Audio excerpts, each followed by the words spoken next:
All right, so this is a suggestion via Discord. The name of the video is New York City migrant gang member has been arrested and jailed. Oh gosh, let's get it.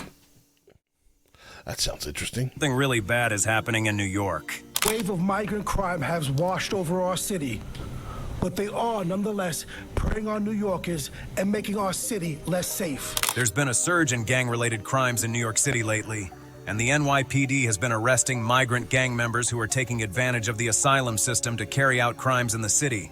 But it's so much worse than that, because the most notorious crime gang in parts of South America has made it to the Big Apple. Established here. We're seeing the presence of Tren de Aragua in New York City. We're seeing all these brazen cell phone robberies. Cell groups are already here. They're just waiting for the opportune time to invade. On January 27th, 2 police officers were assaulted by migrants in the streets of New York City when they tried to break up an overzealous crowd. The body cam footage showed just how intense the altercation was.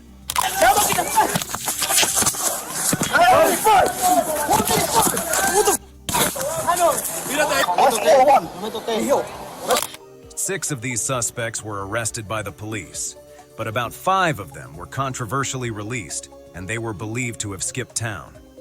Until late February, when 2 of the migrants got arrested, and news came to light that these migrants were part of an extremely dangerous Venezuelan gang called Tren de Aragua.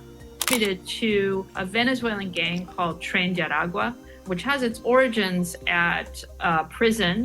Here's where things get interesting. These migrants are allegedly part of Tren de Aragua, one of the most notorious gangs in South America, originating from Venezuela, where their leader Nino Guerrero was incapacitated in the Tocaron prison, which serves as a base of operations for the group. Tren de Aragua is known for crimes such as drug training, bribery, and money laundering, just to name a few.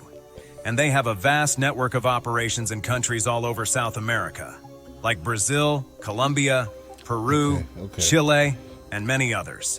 All right, really quickly, let's just stop here for a second.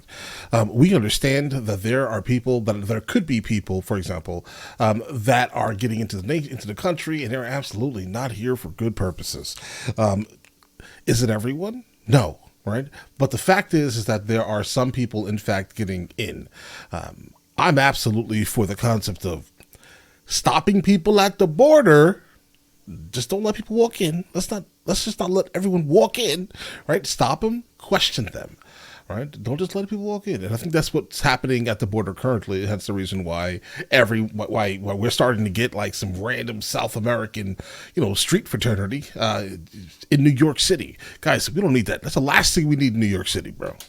In September 2023, Venezuelan authorities raided the Tocaron prison and found that the gang members had created a little city for themselves within the prison walls, with the prison having a children's play area, a restaurant, a baseball field. You say children? A supermarket, and even a mini zoo. In jail? Where the prisoners kept lions, tigers, and crocodiles and all. Did you say lions, tigers, and crocodiles in jail? What is this? All sorts of wild animals. The prisoners were said to have been living in luxury while using the prison as a base of operations for their crimes around the continent. You said After kids. the raid on the Venezuelan prison by about 11,000 soldiers, a lot of the prisoners escaped the arrest from Venezuelan authorities. Many of these escaped prisoners who are members of this notorious gang recently crossed the border and are currently residing in the United States. When the Venezuelan government raided the prison, and a lot of them have come over within this surge of migrants from Venezuela into the United States. Over the past year, Border Patrol has only managed to apprehend 41 Tren de Aragua gang members, but a large number of them have already slipped into the city. The 21-year-old Wilson Juarez and 19-year-old Kelvin Servita Arocha, and they were both charged for the attack that happened on January 27th. These migrants, who were initially thought to have skipped town, were found in an apartment in the Bronx when investigations were being made regarding the whereabouts of another suspect involved in the January 27th assault. It's also been brought to light that Juarez was given a deportation sentence by a judge in Texas, but he managed to evade his sentence, yet somehow he and the 5 other suspects were released without bail when they were initially arrested. The other suspects are 22-year-old Juan Barata, 24-year-old Yorman Reveron, and 19-year-old Darwin Gomez Izquiel, and they've all continued in their unconventional behavior even after they were released. Juan Murata was You just laughing and giving everyone the finger, bro? Okay. seen giving the middle finger to the press after his release. Darwin Gomez Esquiel was caught shoplifting, alongside 2 other migrants who had attempted to shoplift from the store, but they were seen by a loss prevention officer who tried to stop them.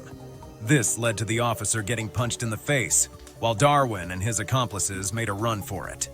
Thankfully, Darwin was later caught by the police also in another Bronx apartment, and was therefore sentenced to Rikers Prison. He was arrested in the Times Square attack on cops, and now he's in trouble with law enforcement again in a separate incident. What about Yorman Reveron? Well, he has been arrested twice before his arrest for assaulting a police officer. One was arrested for stealing clothes from a Nordstrom rack and then punching and biting the store clerk so he could steal more clothes. And again, he was arrested and freed without bail. Police being brutally attacked in the middle of the day. And then you've got immigrants who are being let go with no bail. And I think that's the part that's crazy. Like you're specifically going to a place where just shoplifting in general is just completely, it seems to be ignored, right, in New York City, nowadays at least, and like California. Notice how this is not happening at large scale in places that actually criminalize these type of things. We don't have IDs on them. We don't know where they're going. And they're They have flipping no idea the who they camera, are. basically flipping the country. Yohenry Brito, the main suspect in the investigation, saw that he allegedly started the altercation and already had 2 misdemeanor cases filed against him. Yohenry was the one who was held in jail with the possibility of a $15,000 bail. Yeah, and don't worry, a church is going to pay for it, like they always do, for some reason nowadays in New York. was reportedly released after a priest from the Good Shepherd Lutheran Church in Brooklyn produced his bail money and posted his bail. You would think that due to the amount of pressure that's coming down on the migrant communities, they would cease their behavior of assaulting New York City police officers. Sadly, that's not the case, as most recently a group of police officers were assaulted yet again in a migrant shelter while they were trying to make an arrest. Say they saw the migrants getting in a verbal dispute with security, so they removed him from the shelter, but not before the other migrants in the shelter started throwing things at the officers. The fiasco happened in Randall's Island shelter. Apparently, a migrant had been fatally stabbed by another migrant in the shelter, which called for the intervention of the police. The man in the white shirt was seen trying to harass the police officers who were simply trying to do their jobs. But while they were going, the other migrants in the shelter started throwing things at the officers. Mayor Eric Adams had this to say about the event. Have 3,000 people who are placed in an environment that they cannot work. Right. They have to sit around all day. Things like this have the potential. Most of the suspects who have openly assaulted officers have been linked to the Tren de Aragua gang, many of whom have been making their way into the country via the U.S.-Mexico border. The presence of these gang members in the city has led to serious complications, as there has been an increase in crime, with many New Yorkers being robbed of their belongings by migrants on mopeds and scooters. And guys, keep this in mind, New York is already crime infested. It is in fact crime infested. So you add another element from a completely different country into this here. Things are about to get really interesting and not in really good ways. Because a long line of unregistered motorized bikes are parked out front of the Roosevelt Hotel, the migrant shelter in Midtown. The way the operation typically goes is this. 2 people ride on the back. One focuses on snatching the belongings of an unsuspecting New Yorker, while the other person focuses on driving away. Oh, okay. They steal everything from that way they can hack into the financial data on an individual's phone and then take all the money for themselves. Most times the person who is stolen from could be making a phone call, which is tricky because when you're on a call, your phone is open and all your details and precious data are hopelessly exposed. It's gotten so bad that people are getting seriously hurt by their operations, both financially and physically. Yes. The police arrested a handful of these criminals on the 5th I can imagine. of February in a raid at apartment 2790 in the Bronx. The police team was accompanied by Mayor Eric Adams, and they confiscated 22 stolen phones and the identity of the ringleader of their operations, a man named Victor Parra. But things are getting a lot worse than this. It's been revealed that the Tren de Aragua gang plans to completely monopolize crime on the streets of New York, with one of their major prospects being to replace most of the prostitutes on the streets of New York with Venezuelan women. This is actually whoa, buddy, one of the trademarks of the gang, as they're widely known for trafficking women into the country and then using them for prostitution. Okay. She had been forced into prostitution in Colombia by the gang members who tied her to a bed and starved her for 2 months. She said that she was repeatedly by 5 men. Authorities are even more worried because there's a likelihood of Tren de Aragua members joining forces with other gangs in New York, as these gangs are also... And that's where things get even worse than they actually are now. If they do start kind of becoming the same thing, now all of these ridiculous street fraternities, let's call them, in New York City will then join with this one here in Venezuela and Brazil, and now they instantly have a connection to these two places. Also taking advantage of the migrant crisis and using it to carry out more heinous acts in the city. Right. While normally these gangs will not mix, it remains an ever-growing concern. Special Agent John Morales of the FBI said that he is concerned that the Venezuelan gang could join forces with the even more notorious gang MS-13. A real problem arises if this unlikely alliance were to occur. Yeah, it'll be bad. It would be severely difficult for the police to identify suspects, as most of the people carrying out these crimes are individuals who are ghost criminals. These are people with no passport or ID and no real documentation roaming the streets of New York. They're essentially ghost criminals. Right. No criminal history, no photos, no cell phone, no social media. Sometimes we're even unclear on a name or a date of birth. And that's why it's important to stop at the border and not allow people to just enter into the country, guys. This is the reason right here. If you ever needed a reason, it is not like I'm saying, I'll never say, do not allow people into the country. I will never say that. Keep this in mind here.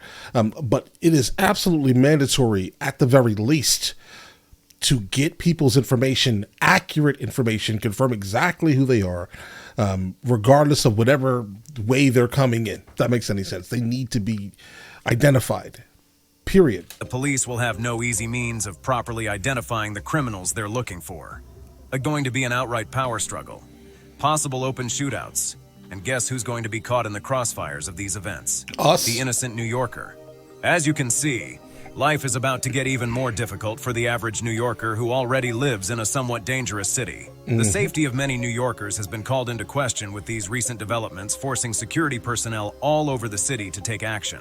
More changes are coming to migrant shelters across the city. Starting tomorrow, an additional 20 shelters will implement a nightly curfew. A curfew has been implemented in about 20 migrant shelters, whereby migrants have to be within their shelters by 11 p.m. and must remain within the shelters till 6 a.m. Thus was described as a way to ensure the safety of the asylum seekers and the surrounding New Yorkers.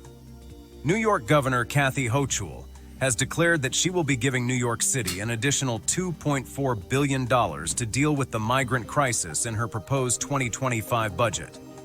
The estimated cost of providing food, shelter, and health care for all the migrants currently in the city is a massive $10–12 billion.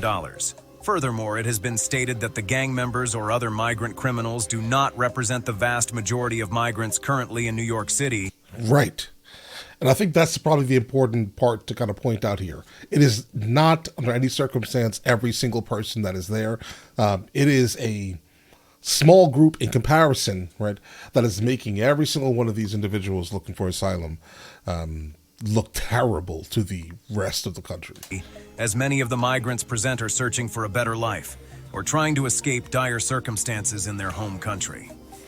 In the end... But bro, we can't take the entire world, guys.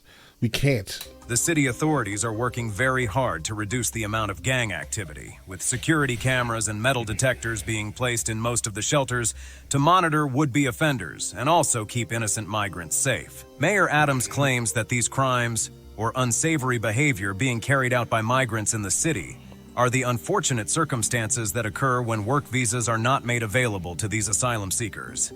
He continues to urge the federal government to send aid and provide monetary support for the state of New York to deal with this crisis. But many of his requests have fallen on deaf ears. If you think you could threaten the lives of the very people who keep us safe, if you think you could put others at deadly risk and get away with it, then think again. We will never stop pursuing you.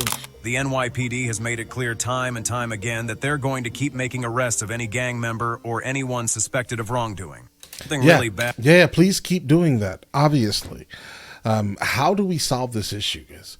The only way to solve it, I think, is to make it stricter. It needs to be as strict as it can possibly be, because apparently no one cares. That's what it looks like. Because, I mean, if all of these cities are now being bombarded,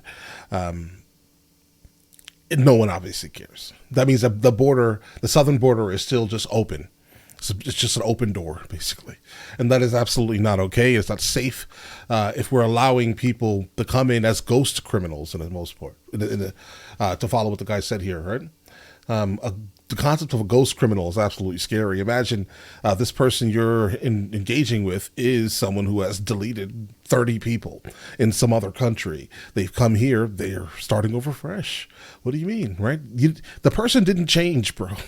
They didn't change. They're the still terrible person they were in another country, but now they know about it. We don't. That's not okay, bro. It's not okay.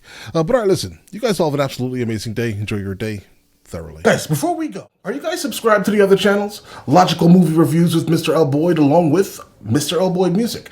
Both are found in the description. Check it out.